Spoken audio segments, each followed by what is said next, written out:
nitiere institutions mag sirikal minyalo gogo mbaka magigoriere. For example, democracy marwa and social democracy.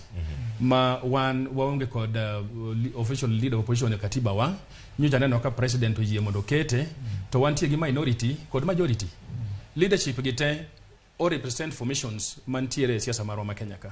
For example, majority en sirikal, minority gin joma kwedo.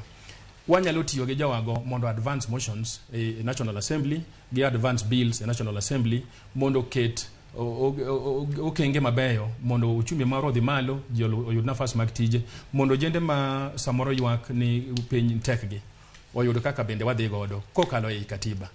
Namba 2 ne mano, wuon piny jaduong' William Ruto ok odagi mondo kik joma kwedo sirikal obedie. En wuon osewacho gi dhoge ni ogombo opposition motegno. Nyocha ka wuoye kanisa moro naneno kowacho ni ng'anyo ji ong'anya oyiego, but gi ng'any gi kwe. Awinjo ka president wacho kamano. But kane waneno nyoro, ok nen gima ne president paro, ok nen gima jopiny paro, ok nen gima other stakeholders bende paro. Ma pinywa duto, onge piny jomoko gi piny jomoko, wan te wan jo Kenya.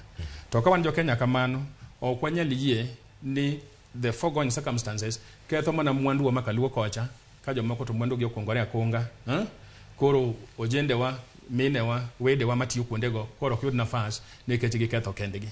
Sani kidhi Kisumu kanyo, obuya nino Kisumu, town ochung' thi, onge gima dhi nyime. But kakalo town ka sani kabiro ka weche ringa kaka pile. So lal mayudore kaluo kono duong' sawa. Koro mana kaka wado buyo wacho, wan gi counties wa majuluo wa motele. Onengo waket mikakati maber mwago mbaka gi ji, joelni matindo, joma tindo mamanyo nafas mag tije, joma nade modak e iwa, mondo wayua kanyakla e kuchumi mwa mag pinje wago nyalo dhi malo. Ng'anyo minyalo tiko kende mondo mi sirkal owinji, mane wach mane tiyo chieng' manyoro. Ok en kamano. Nitie yore mang'eny. Wante waneno ka wajoma dongo. Higa 2007 ne nitie pogruok e yiero.